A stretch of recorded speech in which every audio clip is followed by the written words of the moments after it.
ओम, मैं डॉक्टर मीरा त्यागी उपस्थित हूँ आपके सामने एक नए टॉपिक के साथ। देव आहुति का स्वरूप। देव आहुति का स्वरूप क्या है, कैसा होना चाहिए? देव आहुति से तात्पर्य है देव। सबसे पहले जो है देव शब्द इसमें आ रहा है, इसका अर्थ है देवता। और आहुति अर्थात हम उसको जो आहुति दे रहे हैं, ये यज्ञ में जो आहुति देते हैं, वो आहुति कैसी होनी चाहिए, उसका स्वरूप कैसा होना चाहिए। जैसा कि मैंने पिछली वीडियो में भी बताया था कि देवता कौन है।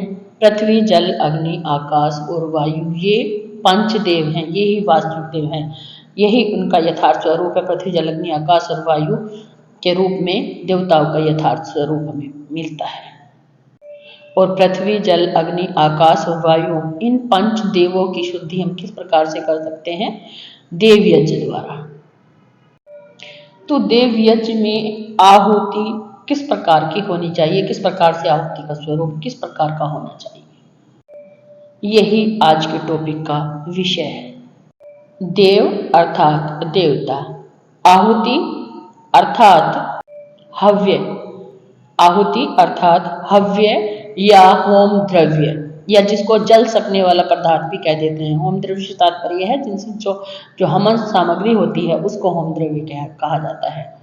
तो आहुति से तात्पर्य है कि वह द्रव्य, वह आहुति का जो सामग्री है, जो वो कैसी होनी चाहिए, जिसकी हम आहुति देते हैं, हव्य जिसको देते हैं, जिसकी देते हैं मंत्रों के साथ, जिसको हम यज्ञ में डालते हैं, वो कैसी सामग्री होनी चाहिए, कैसा उसका स्वरूप होना चाहिए, जिस सामग्री को हम मंत्रों के साथ यज्ञ में समर्पित करते हैं। तो जो देव आहुति है, वो उसका जो स्वरूप है वो 4 प्रकार का होना चाहिए। 4 प्रकार की यज्ञ सामग्री होनी चाहिए। नंबर 1, सुगंधित। यज्ञ की जो सामग्री है वो सुगंधित होनी चाहिए। जैसे कि हम यज्ञ में जब हम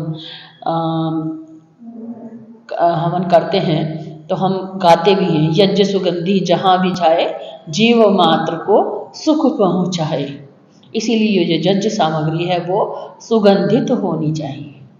सुगंधित के लिए केसर, अगर, तगर, चंदन, इलायची, जायफल इत्यादि द्वारा हम उसको सुगंधित बना सकते हैं। दूसरा है पुष्टि कारक।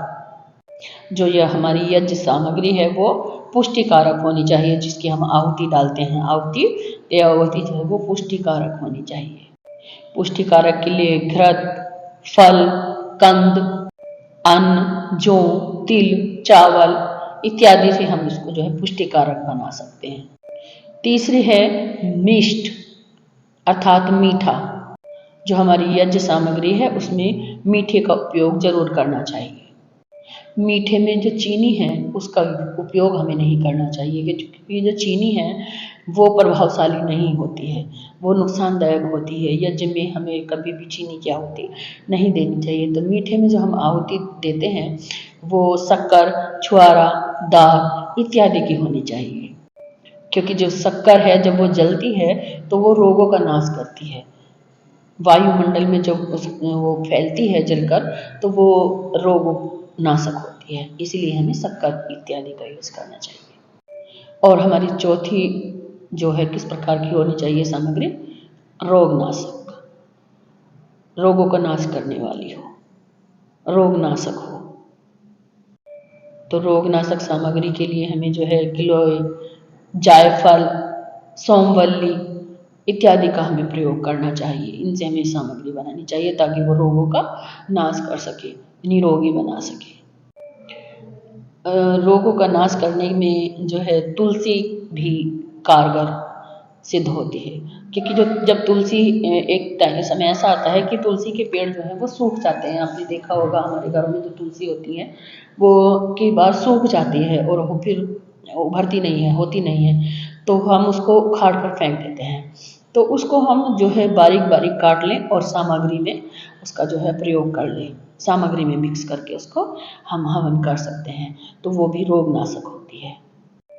जो मैंने ये आपको सामग्रियाँ बताई हैं, देव आहुति जो बताई हैं, ये मैंने दैनिक यज्ञ की दृष्टि से बताई हैं। वैसे जो है विशेष यज्ञों पर स्थाली पाक इत्यादि की आहुतियाँ दी जाती हैं।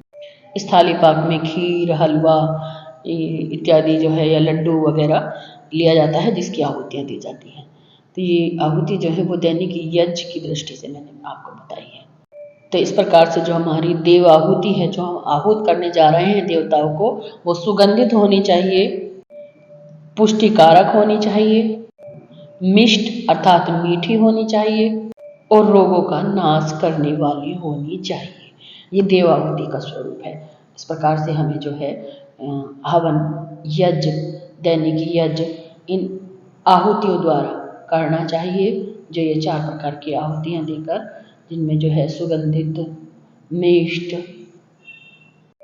पुष्टिकारक और रोगनाशक जो द्रव्य उसमें शामिल करने चाहिए। आगे फिर उपस्थित होती हूँ एक नई वीडियो के साथ। ओम।